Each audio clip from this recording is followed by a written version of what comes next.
today we are talking and taking a look at the criminal justice system. Do you know what the peeling banana means? What, Fruit you're going to make salad. fruit salad? And the eggplant? Is this Okay, one? this one or the other one? No, this one. Specifically. Are you one of those people that actually just do a sharp on a message? The culture is, if you go after connected people, you lose your job. Glynnis mentioned Richard and Bluely. His sons still work in crime intelligence. I want to ask you, Glynnis, if you were the Minister of Justice tomorrow, what would be the three things you would do?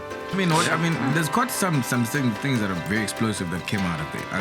Mkhwanazi just came out and said, look, Kunu's involved, the former minister. There are people that seem to think that there was a sudden expose. It goes much deeper than just the last year or two. If you had to have one conversation with Jacob Zuma, what would you say? His emoji would be like this, though.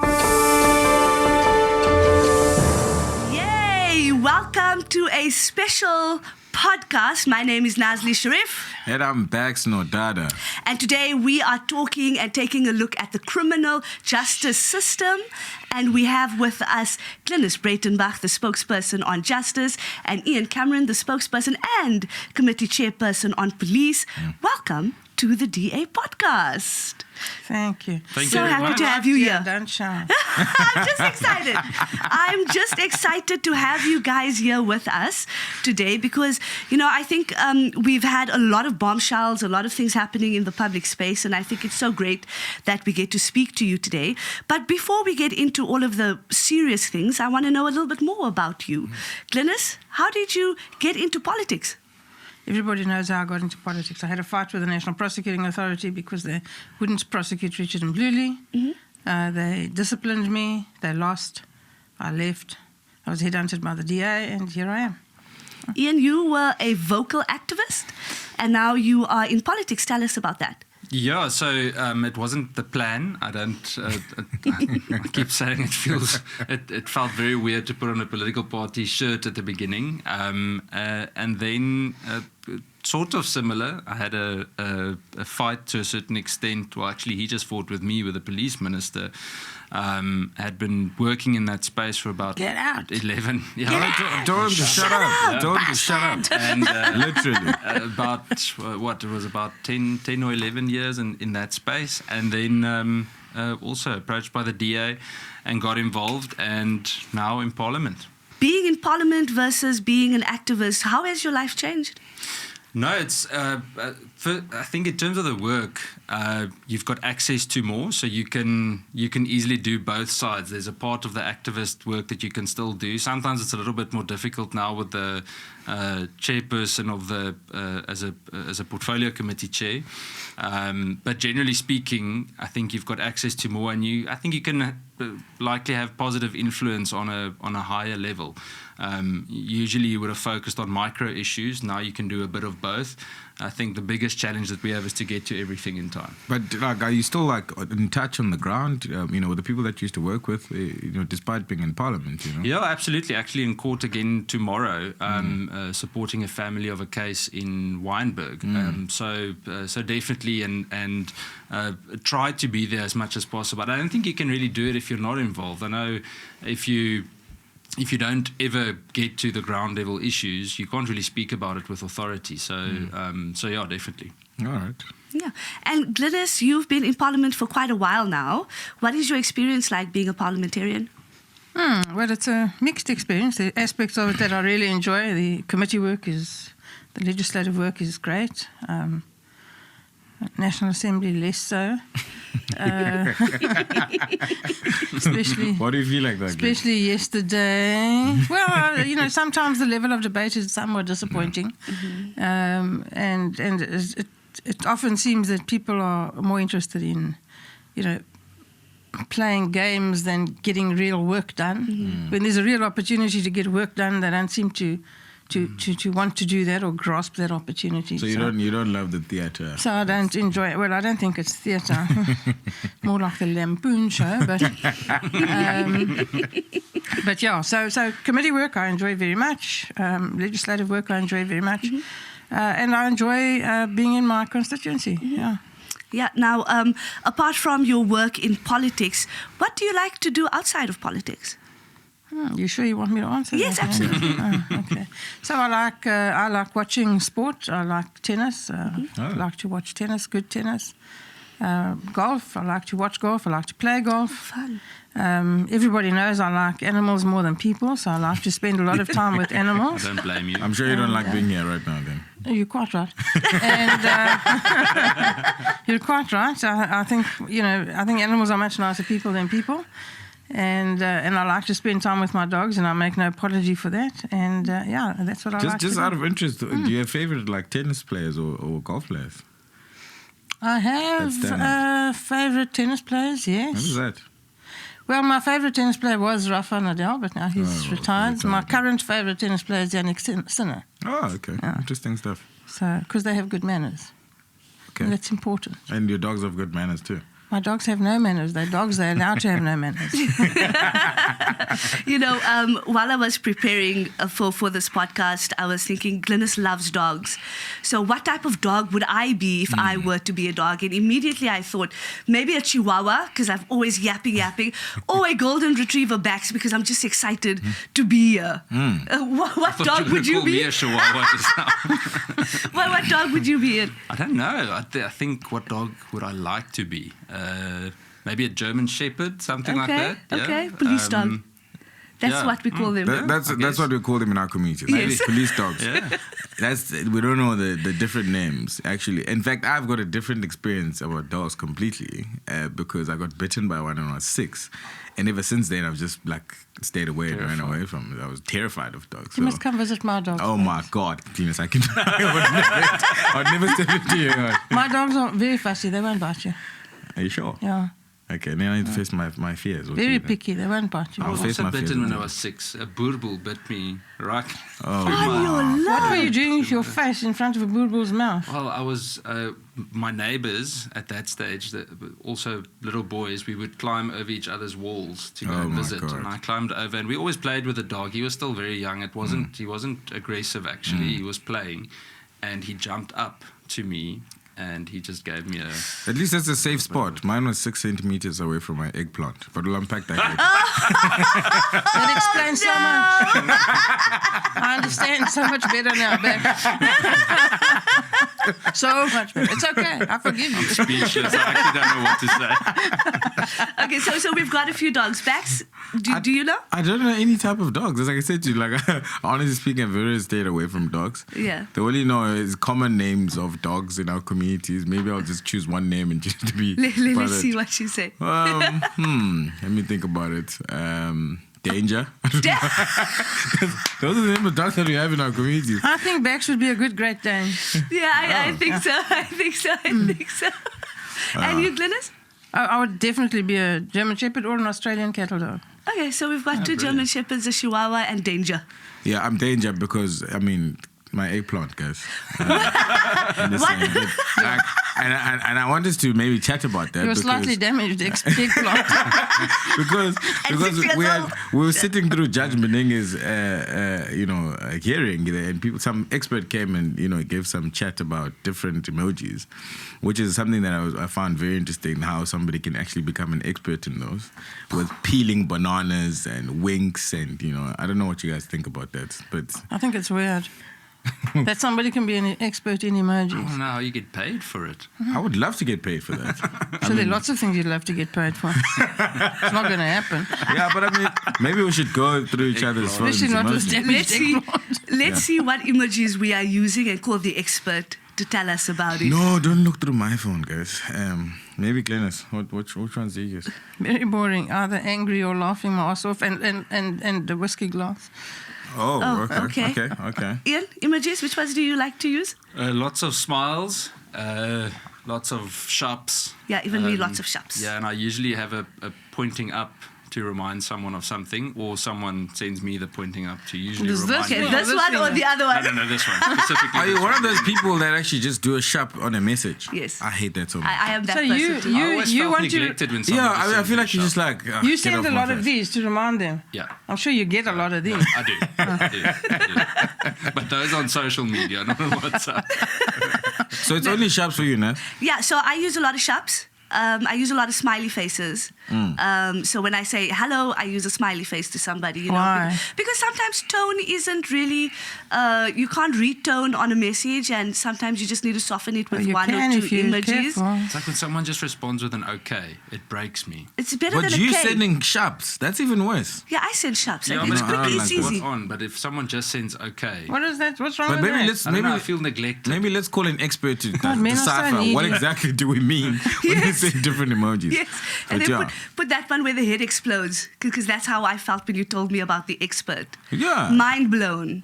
I mean, Glynnis didn't even know that there was an expert that came. I with didn't it. No, I did. Did I you? saw that there'd been an expert. I just don't know how you become an expert in emojis. Do you know what the What do you do you know study? what the peeling banana means? Is What, Fruit you're going to make salad. fruit salad? in the eggplant? I don't know. You're going to make Parmigiano melanzane. Oh my god! And what did you think of the actual case? Like between the two? Well, let me think carefully now, because I know exactly what I thought of it, but to put it in terms that are not wildly offensive, I think that both parties behaved poorly. I think both parties should have never found themselves in that space. Both of them were adults. They should have walked away. It's an inappropriate, improper approach to a professional situation, and. You know, I have a high regard for Judge Mbenenge. He's the Judge President in the Eastern Cape. But I do think that this has diminished the image of the judiciary and certainly ruined his own image. And I would have thought that in that situation, you know, you would perhaps resign rather than put the judiciary on display like this and take the punch yourself instead of dragging your colleagues along with you, because this impacts on the judiciary as a whole, and it's not a good thing. Liz, why do you think he did that? Why do you think he didn't just resign and close the chapter? Why do you think he needed to go out and do this entire case? Well, you know, he probably, I don't know, I haven't discussed it with him, obviously, and I haven't really followed it word for word, just broadly. He probably feels that he hasn't done anything wrong, that there were two willing participants. He has acknowledged, I believe, that the whole thing is inappropriate. And so he should have known better. I mean, he's not a child, he's not a young man.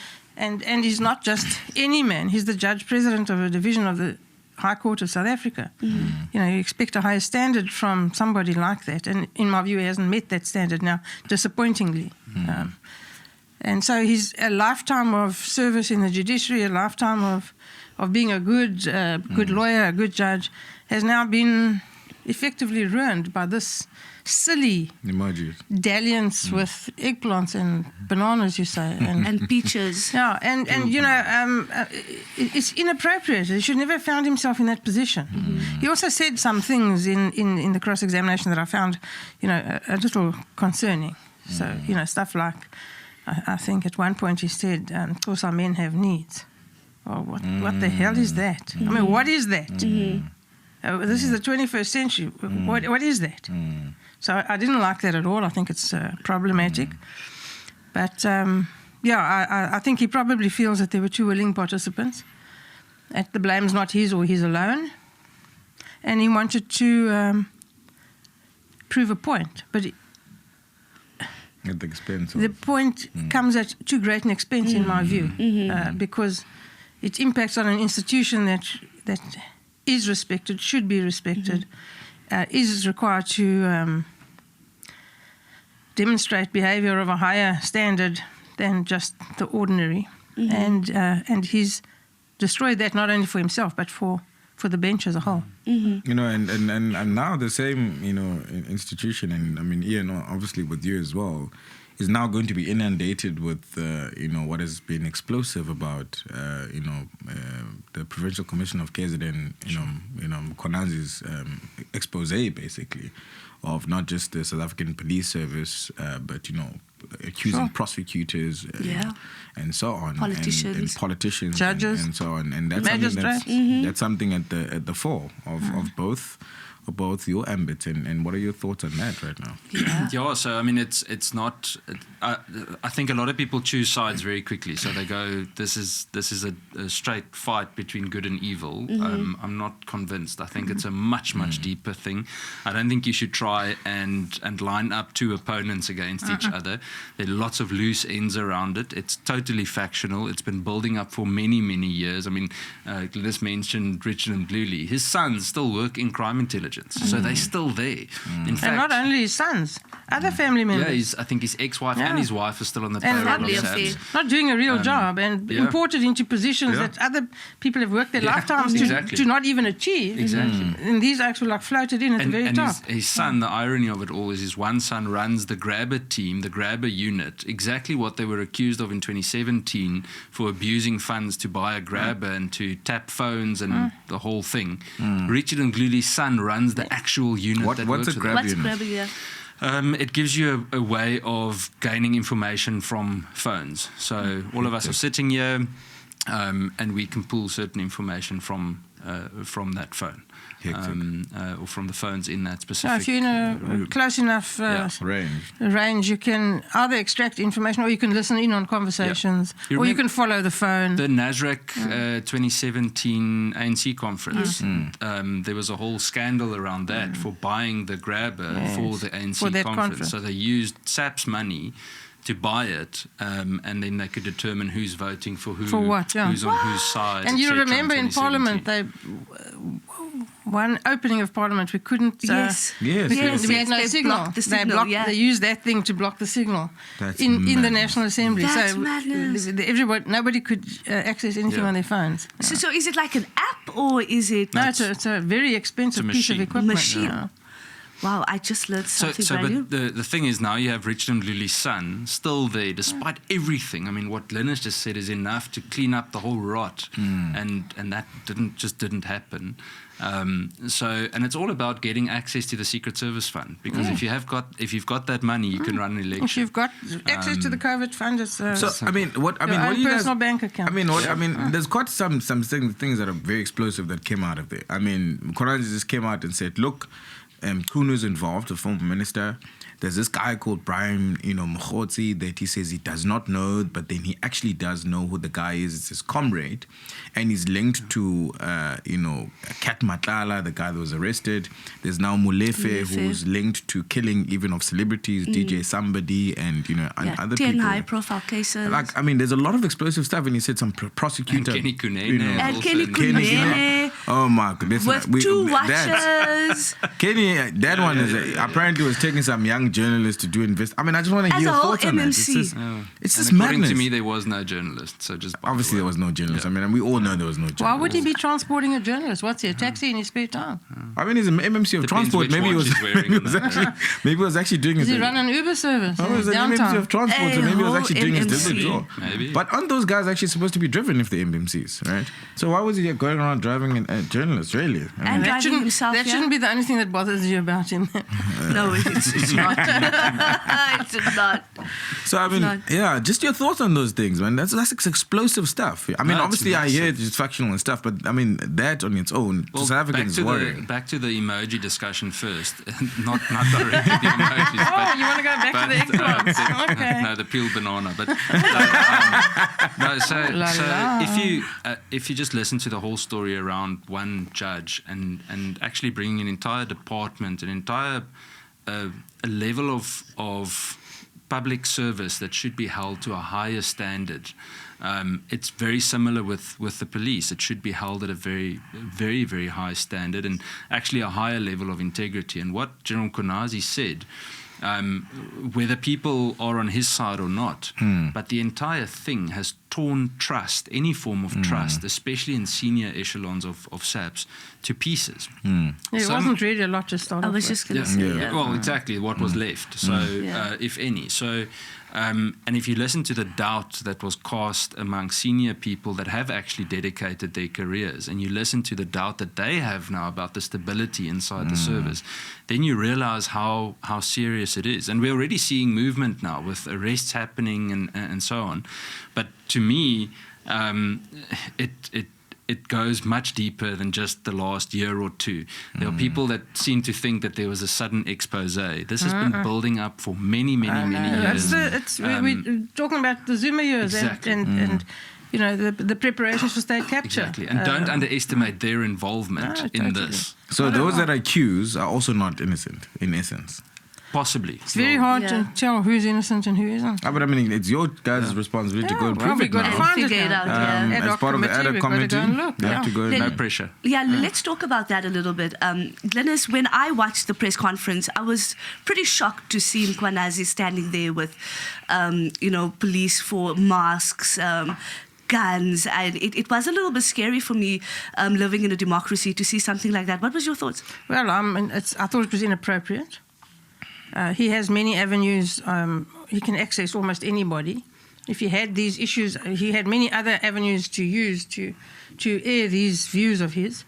I think it was probably not necessary to do it in a press conference, although he's quite entitled to do so, and if he had something to say, he's free to say it. But when it comes to the Portfolio Committee on Police at once a month, why didn't he tell them about it? So that was the appropriate space to raise it. To come to a press conference in full combat gear with people in full combat gear with automatic weapons and wearing masks. I mean, that just, looks like a coup loading. And that's what it looked like to me. And I think it was sending a message and a warning. I don't think that it was, they were out for a Sunday stroll dressed like that and then they decided to have a press conference. So that was planned. And maybe a jog, not a stroll. I think it was, some of them look like they can only stroll. I think it was a little inappropriate and a little concerning that somebody with that kind of clout, that kind of access, that kind of rank, a very senior rank, chose that method, almost of taking the law into his own hands. Of course, if he has these things to say and what he says is true, and I don't know if it is or isn't, that's what we now must determine. And I think, as Ian says, it's dangerous to form a view up front, and one shouldn't. So you need to interrogate what he said and more. But I do think that it's surprising that he chose that particular method. And there's clearly a reason for it, and we'll have to determine what it was. So we get this press conference from Mkhwanazi. We then, it then sets up you guys to have a investigation, and then you set up an ad hoc committee. Can you take us through the process from what happened from his press conference to where we are now? Sure. So, I mean, there was a lot of speculation about what the president was going to do. Now, I must say something on that is apart from the commission, that's maybe a discussion on its own. But the idea, the way that the president communicated on it created the impression like he knows nothing. Now, I understand he must also be careful, I guess, in terms of communication, not just choosing sides, etc. It's important to investigate. We understand that. But he was very, very well briefed a few days before that in a lot of detail. Everyone senior, either implicated or involved somehow, did have an opportunity to tell their story. So that's important to mention. But we then met as joint committees, and it was obviously the Justice Committee and the Police Committee, and we were also tasked by the Speaker to communicate with the Joint Intelligence Committee. They have continued with a process. Obviously, that's a privileged committee, so you have to have security clearance to be on that committee. So they've continued with that. They would have also actually recently tabled a report, but I understand that was withdrawn for now, so we're waiting for feedback on that. In terms of ours, we then had to make a recommendation of how we're going to handle this thing, and it was a unanimous decision eventually that we need to move in an ad hoc committee direction, just because, and Glynnis can actually explain it in far more detail, but it's more specific. It zooms in on the specific issues. What's nice about it as well is I don't think it can easily be over-politicized. You're not going to get crowded with 25 people trying to showboat to get attention. You can actually get the job done, which is good. And also, it's got a solid time frame. So the instruction that's been given is that it's got 90 days to do what it needs to do. And once it's done, it disbands and you can continue. So I mean, in essence, Mkhwanazi does a press conference, right? of things that you're saying have been happening over years and exposing certain people, including the Deputy National Commissioner, people meddling in the judiciary, politicians, including the minister. Then thereafter, the speaker says, look, let's set up these, let's deal with the allegations that were, put by Mkhwanazi. Comes the Deputy Police Commissioner, denies that. The President sets up his own, investigation based on him being briefed. And the National Commissioner also did a press conference, on his own, say, look, I don't know anything about the disbandment of this political task team. And there's a lot of people implicated here, especially in the police. Mm-hmm. Is it safe to say that the South African police service in South Africa is actually captured? I would go as far as saying a large part of it is captured, and not because everyone is bad necessarily, but if you put certain people in key positions, there's no way that organized crime can flourish the way that it does in South Africa without senior state officials being involved. Remember, we rank in the top 3 in Africa, top 10 in the world for organized crime. If you go read reports from the Global Initiative Against Transnational Organized Crime, it indicates that they are parts of Bulgarian mafias, Lebanese mafias, Chinese, every single country in the world that's got strong organized crime ties or have, let's call it, bases in South Africa. And then we're not even speaking about our own, which are also pretty well organized. And it's impossible for organized crime to get to that level without some kind of state involvement. Something, that I must just say, before the press conference by General Mkhwanazi, we must remember that a lot of senior crime intelligence people were arrested. Now, those investigations need to take their course, but it was interesting that Mkhwanazi, the way that he communicated, actually sounded like he was coming up for them or defending them somehow. So that also paints the picture of a bigger fight, or that this was almost, I don't want to call it retaliation, but an answer to all the arrests that had been happening. With So it was a pushback, and I agree with what Glynnis said.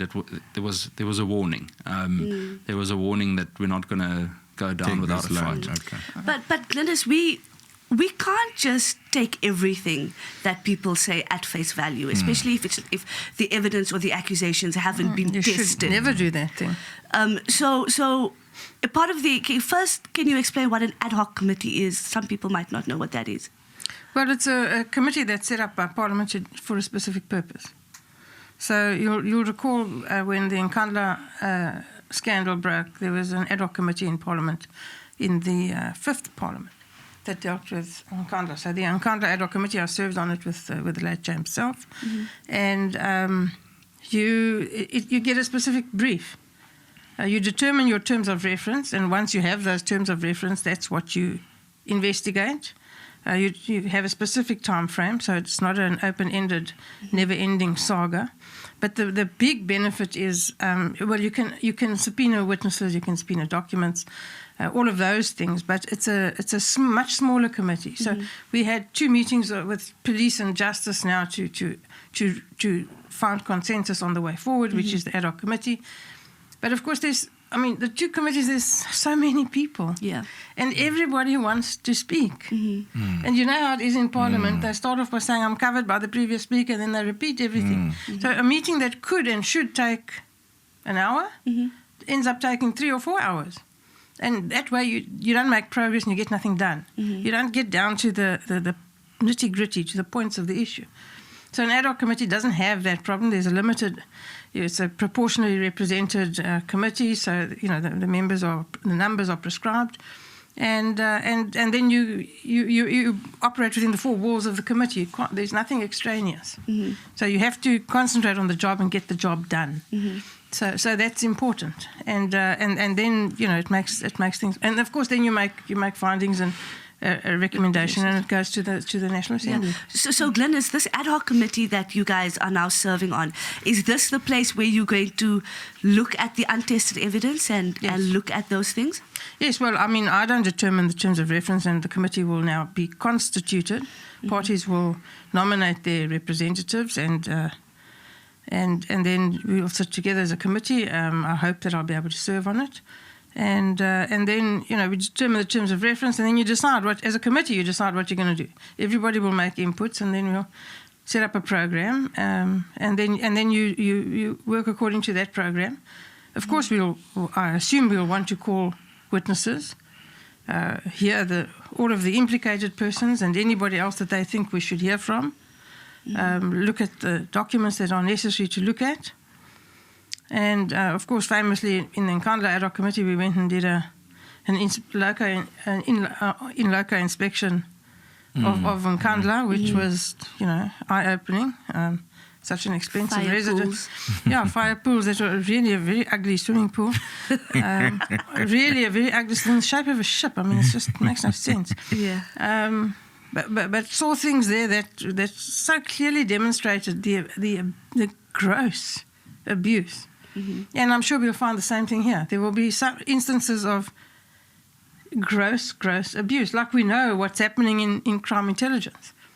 We have no crime intelligence to speak of, but they have a big budget and they have a big covert fund. And of course, as Ian says, it's all about access to cash. And if you have access to the covert fund, it's like having a very, very, very, very, very, very large limit on your credit card.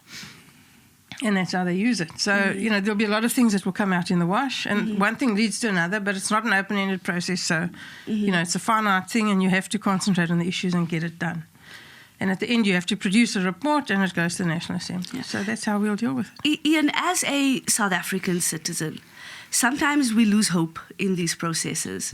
What powers will this ad hoc committee have, and do you think it will make a difference? So there are two things that stand out to me. As Glynnis said, firstly, we can subpoena documents, people, etc. So that's the one part that's important. We need to use that opportunity. But essentially, it's going to be up to us to make sure it's actually worth it. And what makes the parliamentary process unique, nothing else in most commissions, there's nothing that forces the president, for example, to act on a lot of the recommendations, as we've seen with the Zondo Commission report, etc. But with this, Parliament can actually continue the oversight after the fact. So, say for example, after 90 days, that ad hoc committee finishes its work, and there's a report with certain recommendations. The relevant committees can continue with the process to follow up on whether those recommendations were implemented or not, and what the feedback is. And that's why Parliament is perfectly positioned to do it. We just actually need to use the opportunity and use the mechanism to our disposal. So I'm hopeful that it can work very, very well. We just need to utilize it properly. I mean, Glynnis, you've said in the past that obviously if we don't keep the crooks out of cabinet, we can't keep the crooks, off the street. And obviously there's been an implication of the National Prosecuting Authority here as well, which is supposed to be, an entity that's very functional to make sure that we clamp down on crime, because it's the ordinary person on the street, that, suffers. I mean, we lose, family members, friends on a daily basis, sisters, mothers that get raped on a daily basis, children that get abducted and killed, found and, dumped, in a site. And the implications of all of this at the end of the day is the ordinary South African that wants to feel safe not only in the homes, but in the streets, know. And what do we say to them, as a solution to this whole debacle about the South African Police Service? Because at the end of the day, it affects us ordinary people. When we walk out of this building, are we actually safe? Well, you're not, and we know that. Sorry, did you want to say something? No. So we know that we're not safe. I mean, you know that our colleagues have been mugged, robbed, had guns pointed at them, stuff stolen. But, I mean, worse, South Africans every single day, as you say, are raped and murdered.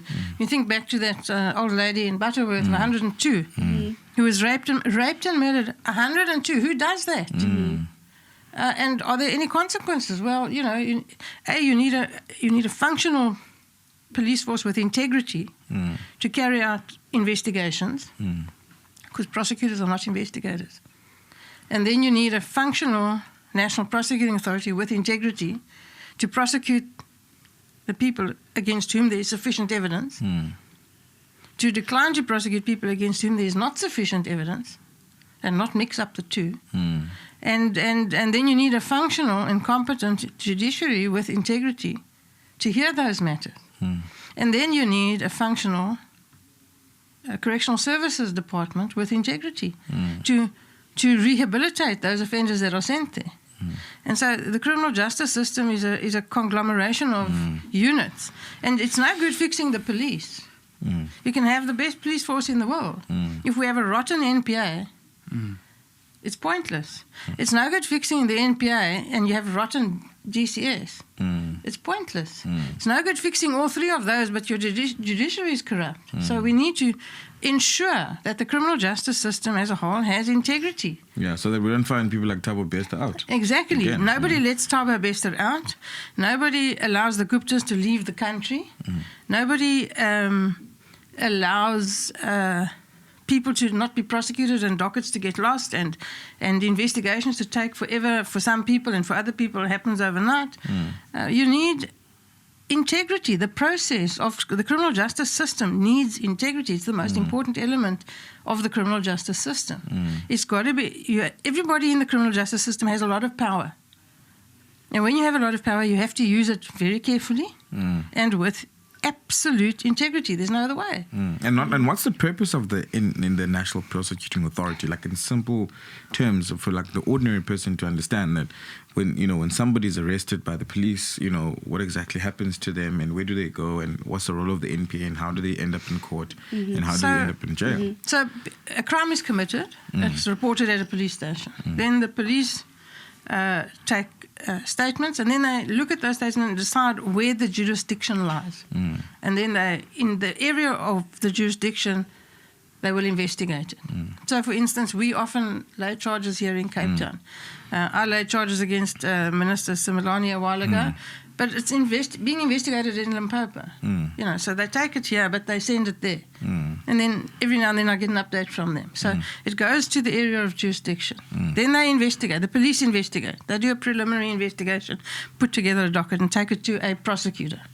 Prosecutor will look at it and say, okay, well, this and this and this is fine, but to prove the offences that they appear to be here, we need X, Y, and Z. Then the policeman must go and do X, Y, and Z. Then he brings it back. Then the prosecutor says, okay, now we've got enough. And then gives him an arrest warrant. Okay.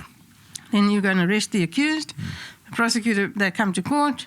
The prosecutor in the interim must have drafted a charge sheet and be ready with the case docket must be ready. Once he's charged, he must indicate whether he wants to be defended or not defended, or if he needs legal aid, or if he's going to pay for his own lawyer. And I use he because it's simpler, but all accused are not men. And then the trial starts. So the prosecutor, the discovery of documents takes place, everybody on the same page. And then the trial starts.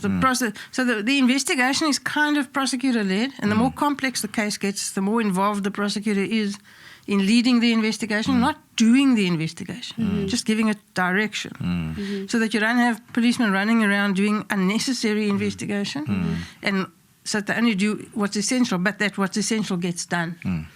And then the trial happens, and then all the evidence is placed before the court, so either a magistrate or a judge. The magistrate or the judge are not in the arena. They don't get involved in the investigation and the dirty stuff. They sit in an elevated position and they're just an arbiter. And at the end of all the evidence for and against, they say, okay, well, there's enough to convict or there isn't enough to convict. And then you either become the guest of correctional services or you go home, depending on what happened. So, Glynnis, you were speaking about the lack of integrity within the NPA, and I'm zooming into the NPA. Can you tell us more about what you mean by that? Well, the NPA is a big organization. So there are way over 2,000 prosecutors in South Africa. And most of them go to work every day and do their best. Bear in mind that everyone's best is different. But prosecutors don't get up in the morning and say, okay, how can I screw up today? They're actually hard-working public servants who have a thankless task. It's a hard, if you're doing it properly, it's a really hard job. It takes a lot of time. It's emotionally draining. You get involved with every single accused. It's soul-destroying if you lose a rape case. And they have to deal with all of those. So a prosecutor's job is not an easy job. It requires a lot of work. It requires years of study. Even more years of gaining experience, and most prosecutors go to work and do their very best. They're dependent on the product of the police. Prosecutors aren't investigators. They simply don't have the time or the expertise to go out and investigate cases. Yeah. So what is the problem there then, Glynnis, at Well, the NPA? the problem at the NPA is that from, I suppose, 2010, 2011, Jacob Zuma had this plan of state capture, clearly, and made strategic appointments in the NPA and elsewhere, but in the NPA, that saw to it that certain things couldn't happen in the NPA. For instance, the specialist units were disbanded. The Specialised Commercial Crime Unit was all of the specialist units that had taken years and years and years of hard work to build, like in the police, were just disbanded. And all of that expertise was sent to the four corners of the earth to dilute it. Any investigative or prosecutorial ability was diluted to the point where it was very difficult for anybody who had committed serious crime. Small stuff nobody cared about. I mean, that was carried on happening and getting prosecuted and all. But the big stuff, the big large-scale corruption, large-scale organized crime, those things that were responsible for state capture, they made quite sure that it would be very hard to get convictions because the expertise was browbeaten or gone. And those gaps are still there. Either people who could do it left, or like me were drummed out, and it created a position where people didn't want to become prosecutors, and so you lost out on years and years and years of potential. And the people who are in the NPA have been subjected to this toxic culture for so long that it's very difficult to shake it off. And even now, I mean, for instance, the Scorpions, they were very effective. Very effective, and they were very good at corruption busting, and they got many convictions, big convictions. But they went after politicians, and they were closed down by Parliament, by those people in the ANC who sit in Parliament today. Some of them still closed them down because they went after politicians. They didn't like it, with a simple majority, so 50+1. And so the culture is, if you go after connected people, you lose your job. Because when the Scorpions were closed down, the police component was again sent all over the country into the police ranks and caused untold problems because there were many other issues. And the prosecutors who'd been there were sent all over wherever there was a vacancy because they had to be reaccommodated. And caused many problems, but all their expertise was not used and lost. And that scar tissue of I did my job and this is what I got for it. So in future I'll just keep my head down and my nose clean. And so that culture even now exists in the NPA, and it's hard to get rid of. So Andrew Chauke was suspended like yesterday, the day before, by the police. Shamila Batoy, to her credit, asked for him to be suspended, I think 4 years ago, it may be longer. It took the president 4 years to suspend a dodgy director of public prosecutions. I mean, that should concern every single South African, because every day that he sat in that position, it's a big job. The director of public prosecutions, he's in charge of an entire division. Giving that dodgy leadership every single day. That entire division of prosecutors has been subject to that toxic culture all this time. It's very concerning. And one should wonder why it took the president so long to act. Yeah, for sure. But Glynnis, how do we fix it? How do we fix it? Well, the NPA is a top-down organisation. I know that many people are calling for the resignation or removal of Shamila Batoy. I think that's unfair. It's a job that's much bigger than one woman. And she inherited a deeply, deeply, deeply damaged institution that needed to be fixed. And it was full of people who continue to undermine her even today, like Chauke. And so it was a really an impossible task. You need to get rid of all the bad eggs. We know who they are. They must go. Get rid of them, whatever the cost. Get rid of them. And then you've got to rebuild. You've got to put a leadership structure in place that's prepared. It's a lot like the police, in my view. Police is a top-down structure as well. You need to have a top echelon of leadership whose integrity is beyond question, who are prepared to take the hard decisions and do the hard job. And be unpopular. Prosecuting is not for sissies, and it's not a popularity contest. So you've got to take the hard decisions, do the hard job, regardless, and prosecute big names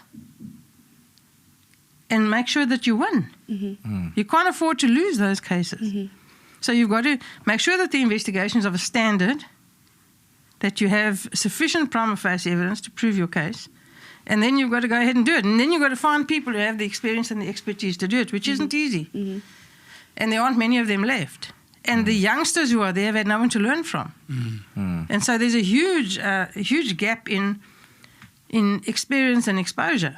You're only as good as your last case if you're a prosecutor. And you know, a lot turns on confidence. And if you've just lost your last 3 big cases, you have no confidence. So, but it can be done. It certainly can. It won't take a day. It won't take a week, but it can be done. And the DA's plan there is pretty straightforward. Well, our plan is pretty straightforward. We want to take away the big corruption, organised crime matters, so that the NPA has space to repair itself, heal, train, bring up younger prosecutors to be doing that thing, and then remove that, put it into a new Chapter 9 institution that's an anti-corruption commission that's staffed by experienced prosecutors, experienced investigators, and sufficient forensic capacity to prosecute state capture cases and other big corruption matters and organised crime, that's properly resourced, that has a investigative and prosecutorial ability in one, wrapped up in one. So really, like the Scorpions were. Yeah, Scorpions 2.0, yeah. But outside of the NPA. Because then they can't be closed down by 50+1. And nobody, not us, not anybody else, is ever going to have that heightened majority to get rid of them. So they can act without fear or favour or prejudice, and they won't lose their jobs, and they'll know it. And so they will have no residual fear of getting on with the job. And in the interim, the NPA will build again. So it can be done. Really. And Ian, pretty much the same thing. What's the DA's solution to the police, crisis? Because we've clearly made it clear that our South African police service has been captured, in various forms and ways. And what do we do to fix it so that the ordinary person in the street, has, hope and faith in the service again, but also, restore, the belief that they can actually be safe in the streets or in their homes? Sure. So the way Glynnis talked about the top-down structure, it's exactly the same with the police. We know who many of the rotten apples are. So just in terms of a skills audit and a lifestyle audit, already point you in a very detailed right direction, and just remove them. You need to thin out the top structure as well. We've got far too many generals who've never carried a case docket in their life. Exactly. That have got no idea. It's tongue-in-cheek to a certain extent, but you know about the 29-year-old, 30-year-old brigadier from BMW that was appointed in crime intelligence. And she was just temporarily transferred as the new visible policing commander at one of the districts in Pretoria. So she heads up over 36 stations for visible policing. She doesn't even know how to wear a uniform. So it's just one of many examples. And people who've got 30 years of experience have to take instruction. Exactly. And how demoralizing is that? Exactly. So, and that's actually the way we found out about it, is that brigadiers that have done service for 35, 36 or more years called and said, how on earth are we meant to put our members in danger because she doesn't know what she's doing? So cleaning up from her banana. The emoji. So she, that's just, she's one of several examples, but that lifestyle and skills audit process is critical, and need to thin out that top structure. Apart from being beyond reproach, it needs to be a functional structure that's lean, clean, and we need to make sure we also divide the whole party and state and political influence side. You must remember something, and this whole crisis that we're facing right now in crime intelligence can be linked to some of it, but we, quite a few years ago, had an acting National Commissioner, General Mkhwanazi, and he made several and he is allowed according to regulation to do that, or was, he made several massive promotions, people that went from lieutenant colonel straight up to general in crime intelligence, many of them still serving today. And that on its own should be investigated. But Fikile Mbalula was the Minister of Police at that stage, and he was not impressed that these big promotions were being made without him knowing about it. Now, whether it's for the wrong or the right reason, he then immediately, it was almost overnight, changed regulations that the minister must sign off on any senior promotions or appointments. So the point is that now you look at many of these senior promotions and appointments, and you know the minister has signed off, but that opened the door for the level of political interference where the minister can say, close down a unit. That would not have been lost on Fikile. Exactly. So it seems for once Fikile possibly, and this is again tongue-in-cheek, might have wanted to do the right thing, but then didn't. Unintended consequences. But now the consequence of that is disastrous. But Ian, just as Glynnis spoke about hardworking prosecutors, there's hardworking police officers as well, and we shouldn't put all of them in the same basket, correct? Look, I can tell you there are thousands upon thousands of incredible police members that still work there. How they stay motivated sometimes, I really don't know. Detectives, I think, have one of the most thankless jobs. That's a hard job. It's so tough. They've got no incentive either. I mean, to be a uniform member, you get overtime, you get all sorts of extra allowances and so on. It's still not great. But compared to detectives, there's just no incentive whatsoever. There's You're just a zero-sum game, understaffed. So if you work at a place like Delft, for example, and you go and spend time with the detectives there and you listen to their stories and the amount of trauma they face, massive. So just in terms of their own personal well-being, it's a really big ask. So I think it's important that where possible, we must all try our best, especially on a local level, to build a good relationship. When you're there, realize that there's someone that does get up that day and doesn't decide that I'm going to go be corrupt now, because it's not the case with many of them, and they are hanging in there.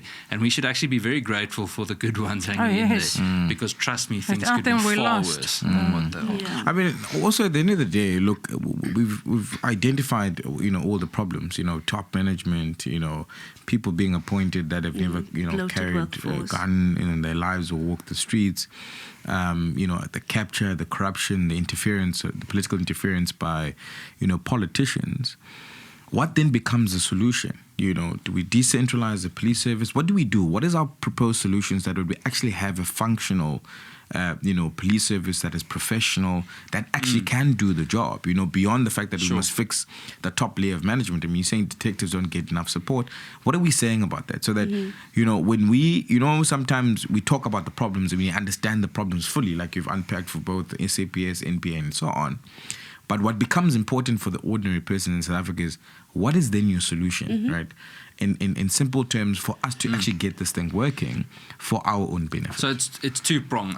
With the police, I already spoke about the integrity management side. That's critical. We understand that. You need to fix parts of the training, forensic backlogs, etc.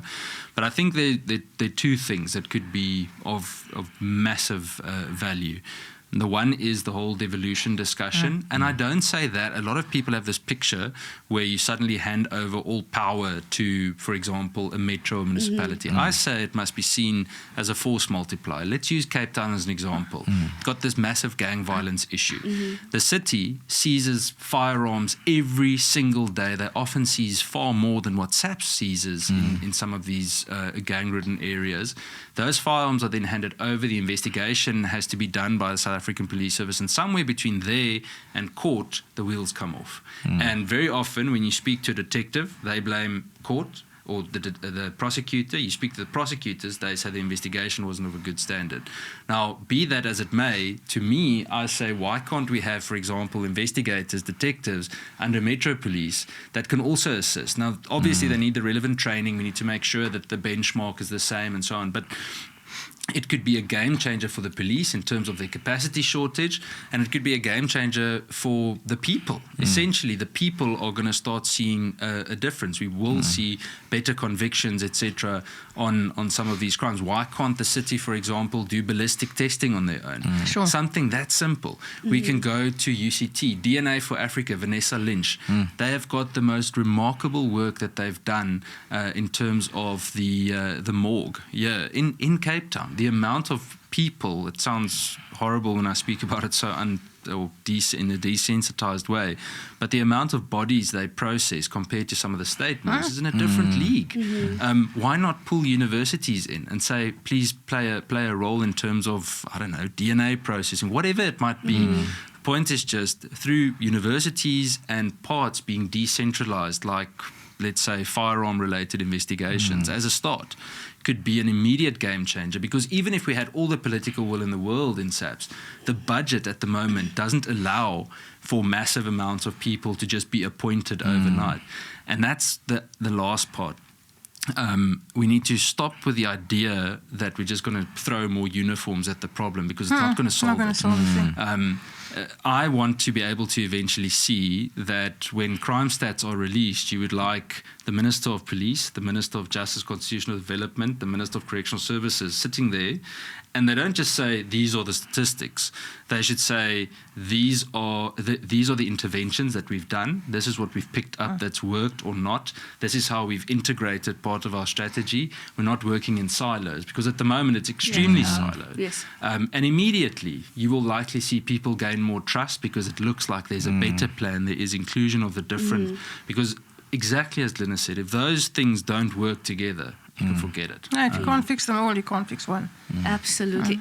Ian, a year or two ago, the former police minister, Baxolile, said that there's no longer a DNA backlog.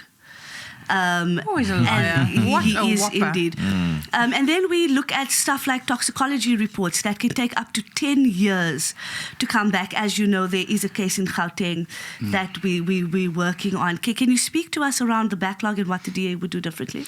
Yeah, so again, the backlogs in all of them, it pops up every now and then. Recently did oversight in both KZN and the Eastern Cape. And there are drugs that have been seized at police stations that haven't been sent for processing for up to a year sometimes. Now, those that haven't been stolen and solved. Exactly. Firearms. You go to some of these stations, I'm telling you, there are thousands upon thousands of guns just lying in these stores. If people knew the amount at which stations, you would see anarchy at some of these stations, and that's how serious it is. So, again, I think the universities, I know that the CSIR is starting to play a role now in terms of some of the forensic work. So that is something that I honestly believe is a positive step, and it does seem like all the relevant parties in terms of the police are actually working together for it. So that seems good. I think if the mindset changes that we mustn't just centralize control, we'd see a change. Something that General Mkhwanazi actually, long before this whole thing, has spoken about a lot is the principle of allowing a province to also control its police, not in terms of necessarily being a different police service or a force or whatever, but in terms of actually having control of all the different divisions in that province. Because you can't use a Limpopo model to combat a Kimberley problem and a Kimberley model to combat Mitchell's Plain. Each area would need their different policing approach. And I think it's a very positive or a good way of looking at it. But there's a lot of goodwill, there's a lot of goodwill from the private sector. Absolutely. That want to get involved, that want to help. It's available. And for some reason, government just doesn't want to make use of it. So it never ceases to amaze me. That's where the private security regulation issue I was just going to say, Yeah. There's so much money available, so much skill available, so much goodwill available. And they just don't want to make use of it. It makes no sense. Why do you think that is? Well, because they don't want to give up control, and if they give up control, then they lose the ability to manipulate. And if they don't have control and they can't manipulate, the criminal justice system eventually will fix itself, and people will start going to jail again. And while they can keep us, treat us like mushrooms, keep us in the dark, and feed us shit, that's fine. And it's wild because I I work in rural communities and, in urban spaces, and you'll find that even in rural communities, there's a informal public-private partnership happening there. And, just to combat crime, stock theft and, farm and farm worker killings and so on. But also in urban areas, you'll find that there is an informal public-private partnership where, a private security company will, maybe catch somebody trying to steal at somebody's house and wait for the police to get there. And sometimes they don't actually get there. Yeah, it's true. So I think it's something that can be strengthened because it's actually a very powerful, force if we utilize that whole of society approach, in combating crime. But just speaking about that, Glynnis, gender-based violence is a very big, crime issue in the country. What needs to be done? It actually is epidemic. What needs to be done? My personal view is simply this, that gender-based violence is not a criminal justice issue at all. We deal with the result of gender-based violence in the criminal justice system. And of course, they must be dealt with more expeditiously. The experiences of women and men who are traumatized, who are assaulted, who are sexually assaulted, who are raped, is not a good experience, this we know.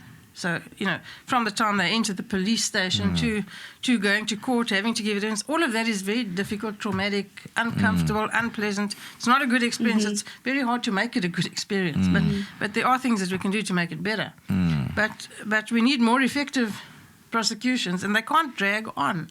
It's no good having a rape trial running for 3, 4, 5, 6 years.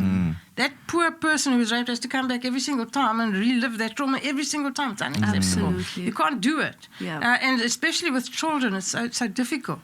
They forget. But gender-based violence in South Africa comes from, and crucify me if you will, comes from our deeply patriarchal society, and comes from the way boys are raised. True. In families, you've got to train boys that they can't beat up on women, they can't be aggressive. We shouldn't be aggressive with anybody, but certainly they can't be. It's not okay to be aggressive with women. Generally men are bigger than women. It's not okay to be aggressive. We need to change the way that children are raised. Girls need to understand that they can say no and mean it, and doesn't detract from their being. And that will be respected. And boys need to learn that no means no. And that it's not okay to bully. We've got a terrible bullying culture in South Africa. We've got to deal with the way we bring up children. And I don't know what causes it. And perhaps it's, I don't particularly like social media, and I don't particularly like the access that young children have to the internet and all of the dreadful things that they can find there. And they seem to find them a lot easier than adults do. I think that's one thing. Of course, access to information is great, but we need to find a way of controlling the way kids grow up too quickly. This aggression that South Africans have, we're a very aggressive society, and I understand that we have a fraught history, but we really do need to find a way to deal with it. But certainly the way children are brought up. Boy children are brought up differently to girl children. I see it every day. And it's not okay. And I said in the budget debate last week of justice to the men in the room, I said, what is wrong with South African men? A woman of 102, for God's sake, 102, was not only murdered in her own bed, she was raped in her own bed. Why would you do that? So what is wrong with South African men? Yeah, a lot. I think the entire system, like we've been speaking about, is completely broken. From getting to report the rape case at SAPS, having a victim empowerment room that looks like a dungeon, not having rape kits at police stations, then taking 10 years for DNA to be tested, and then going to the NPA, which can be bought and corrupt, and coming back with a file that's saying nolly prosecute, and people walking away. So the entire system is broken. But Ian, I wanted to check with you around the victim empowerment rooms. What is the DA's plan there? So it's interesting that every time we get the South African Police Service to the committee to come and speak about victim empowerment, it's almost 100% compliance according to them. But a lot of the stations that we visited, we get there and the victim empowerment rooms are being used for storage or for office space for someone else. So it's not adequate. From our side, it's critical that we do what we can on a local level to also assist in, for example, running a project of some kind to make sure that victim empowerment room is resourced properly. Sometimes it's something as basic as that the station doesn't have additional resources for, but they are actually willing to do that. And many of our local DA structures have actually done exactly that. They've gone to paint it, they've gone to give additional resources, whether it's to give teddy bears for children that arrive at a victim empowerment room, whatever it might be, just to make the entire experience, which is dreadful in most cases, just so much more comfortable, or at least survivable, if I could call it that. Yeah, I mean, this topic for me is quite personal, because my late mother kind of experienced this, and I started a foundation called the Brothers Circle, which basically deals with the moral etiquette of men and young boys. You grew up being expected to be, in a household where you didn't grow up with a dad in there. You're expected to be one day become a dad you've never seen, a husband that you've never come across, and ultimately, a brother that maybe, was not there. My brother was arrested for about 9 years, and he was not, to look up to those type of things. So to Glynnis's point, it's actually quite important for us to focus on the boy child, because the aim should be to prevent perpetrators from doing this. Without even talking about that, having rooms. Then we don't have to have the rooms. We shouldn't like need that, those rooms, because it's us as men that actually perpetrate crime, this particular crime. And it's unfair. I don't get it in my head. But I think it's important for us to focus on those young boys and those young men, making them understand that it's okay to be vulnerable. You must respect, when somebody says no. What's the moral etiquette to treat, a female or a woman, in society, in your own home, at school, in varsity, in the workplace, and not have the entitlement that we have and the aggression that we have towards them. It's okay to talk about those things. And I think that's where the focus must be, the boy child and how we raise the boy child. Agree. And, we've got a long way to go with the family unit. But I do think that there must be part of the strategy on combating gender-based violence is what can we set up to have conversations with young men. Because I think in the conversation, we say, okay, let's have Tutuzela care centers. Let's have... But it's all what all space can we reaction. have to target young boys and young men in communities to try and change the mindset and for them to have a specific moral etiquette towards women, so that we don't have to have Tutuzela care centers. Yeah. And I think that's where the conversation also needs to go around gender-based violence in combating it from bottoms up approach, so that we don't have Judge Benenge and the like saying that it's a Xhosa culture. But that's often used in broadly to do that. My the way that I was brought up or something, that's very often, regardless of which cultural group in South Africa, there's that mindset that there's a so-called need of some kind, and it's just inexcusable. There's no such thing. It shouldn't ever trump integrity or the way that you, men treat people. Men have a culture of entitlement. They're raised with it. They go through life with it, and they think that it's fine. I was yesterday at the conference centre. I was during one of the breaks. I was chatting to a bunch of men, ministers, and they were talking about polygamy. And saying, I said, so you think it's okay for men to have many wives? I said, absolutely. Why? There's nothing wrong with that. I said, so you'd be happy for your wife to have a few husbands? Over my dead body. Why? Why is there a difference? Absolutely. Why is there an entitlement on one and not for the other? No sane woman would want more than one husband, please believe me.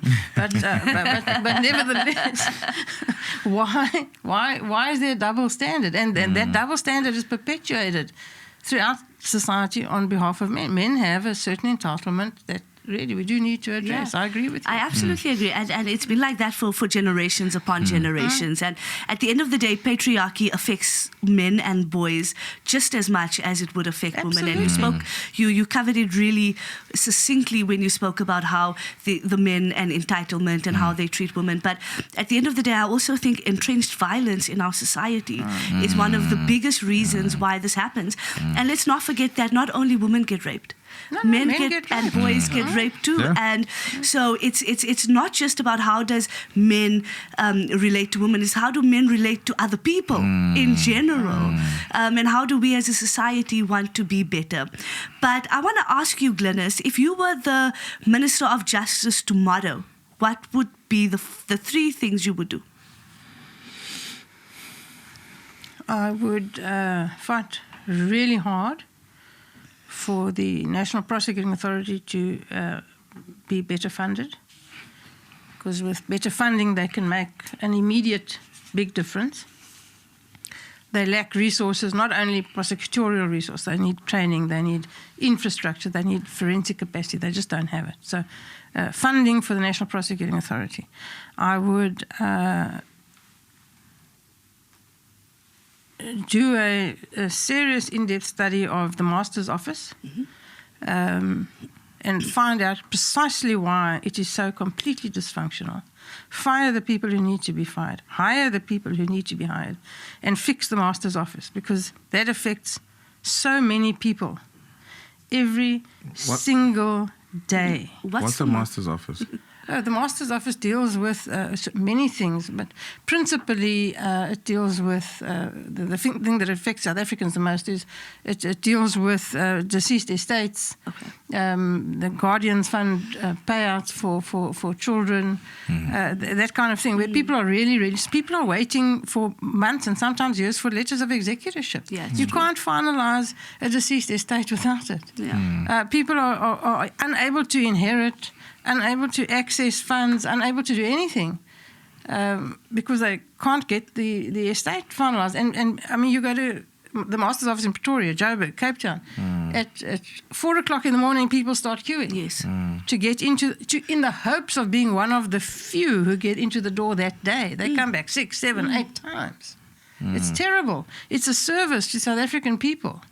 And it's not being delivered. So I would do whatever I could to fix the Master's Office, and I would work very hard to ensure that we got a unified judiciary. So magistrates and judges in the same package, on the same level, dealing with that as a separate entity, and sorting out the difficulties in the judiciary. Yeah. And for you, Ian, if you were the Minister of Police tomorrow, what are the 3 things that you'd go for? The first thing is clean up the top structure. That integrity management process is critical, and that includes a lot of firing as well, just in terms of not necessarily the corruption side only, but just people that aren't competent.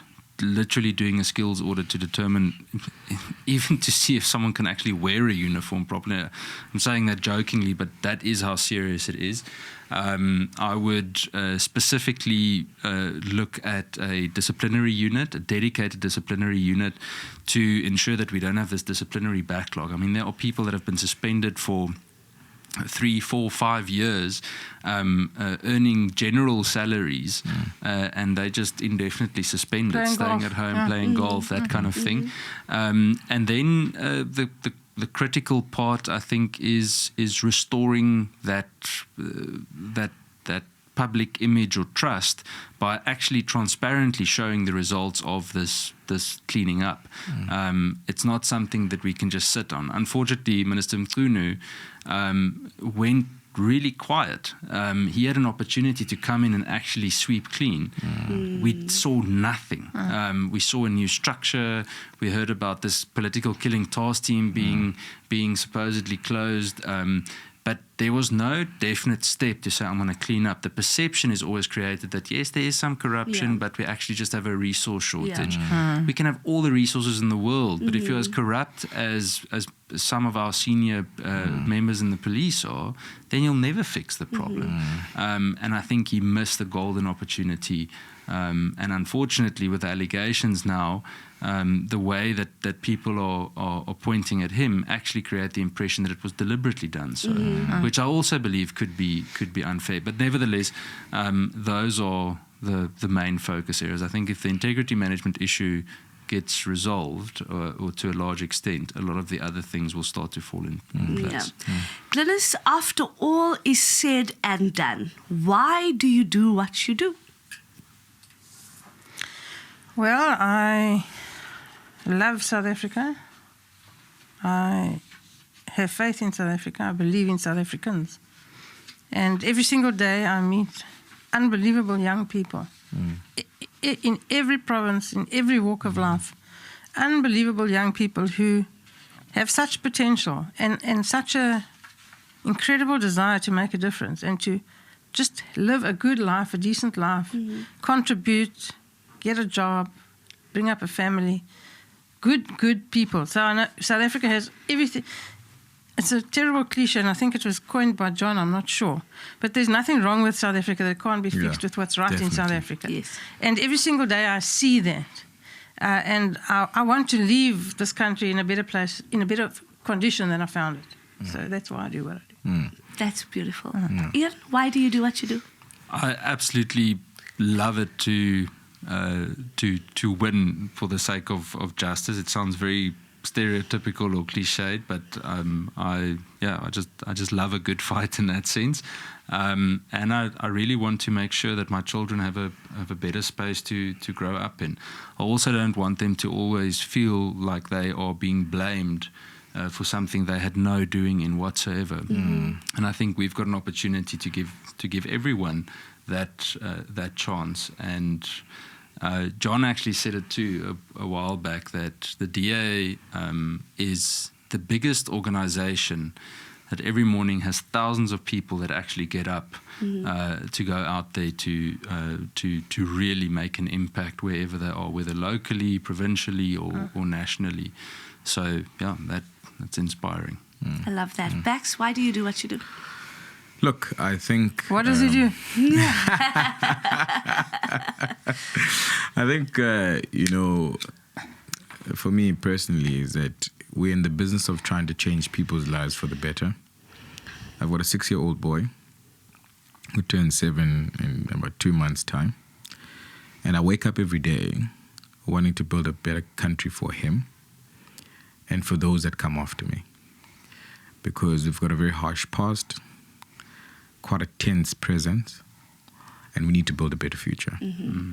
And the only way we can do that is to make a meaningful contribution every single day towards that future. And many people may not be interested in what we do, but what we do is actually interested in them. And we've got a responsibility to show them that, but also to contribute to their lives being better. And that's why I wake up every day and do what I do, and do it with passion. Because I know that the cause is far bigger than any of us. And yeah, that's why I do what I do. And for you, Naz?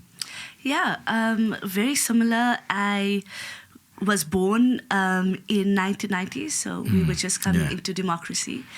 And I grew up under a free country. I grew up in a democracy. And what that democracy means for young people is almost nothing if they don't have the opportunities to improve their lives.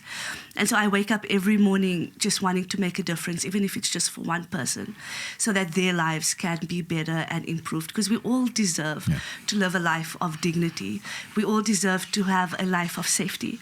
And we all deserve to have, be equal. And that's why I do what I do, and I will continue doing what I do every morning, waking up and doing the best that I can for South Africa. But Glynnis, I want to ask you, if you had to have one conversation with Jacob Zuma, what would you say? His emoji would be like this, though. But the shower emoji. So I have actually had conversations with Jacob Zuma, and he's a very personable human being, very charming. I'm sure. But he's a crook. And you can't lose sight of that. You get very nice crooks. I've met many. Many of them actually 26 years in the criminal justice system. 26 years as a prosecutor, I've seen the best of the worst and the worst of the best. And if I could have a conversation with Jacob Zuma now, I would really want to know how he got it so wrong.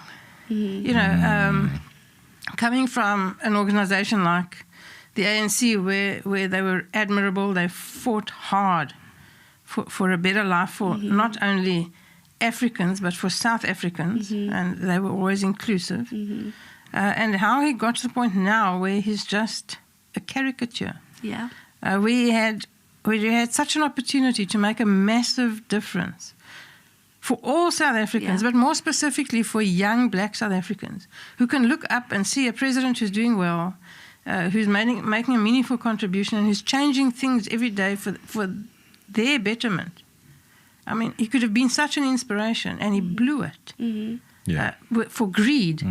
I would like to ask him whether, how you become so greedy that you're prepared to cock it up for everybody. Yeah, and was it worth it? We must take him to I Blew It. There's a show called I Blew It. But make no mistake as well that if you go back, say for example, to Thabo Mbeki, the way that things have happened was intentional. The way that specialized units in the police in 2003, Jackie Salebi closed, it was intentional. Totally. Yes, They never wanted it to function properly. Yeah, no, it was to avoid accountability. Exactly. Yeah.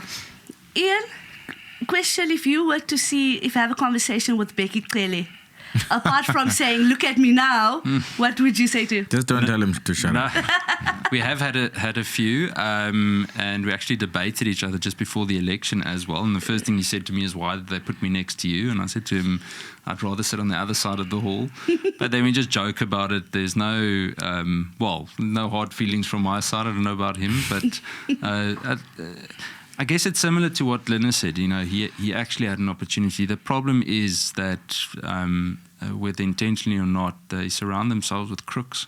And the people that Cele surrounded himself with, and from what I hear still does, he unfortunately doesn't instill any kind of a vision of hope or prosperity for the future. Not at all. To be honest with you, I wouldn't have that conversation with him by choice. You'll just I'd rather blue tick him. I'd give it a miss. Yeah, Ghost blue tick him. That's the one. Ghost him. We really spoke about a lot of the problems and the solutions, and South African people might not feel very hopeful living in South Africa today.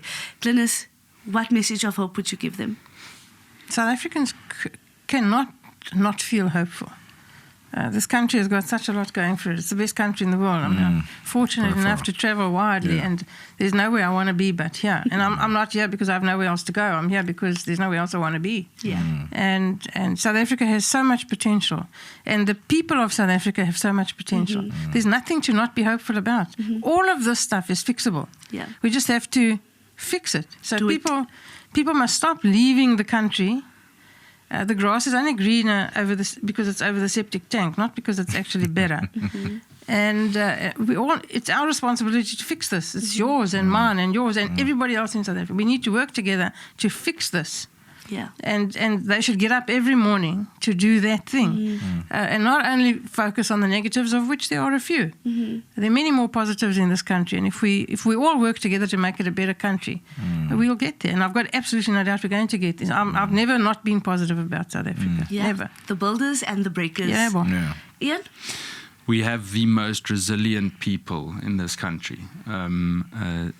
It's incredible to me when you, for example, go and walk with a walking bus or a neighborhood watch somewhere in an extremely dangerous space, that they always have a reason to joke, to care for the neighbor's child. Just the way that South Africans keep on finding ways to move forward is something that I haven't encountered anywhere else. So that resilience gives me hope. I think a lot of times people want to listen to us to hear solutions and hope, but they don't always realize that the way that they do things actually gives us hope.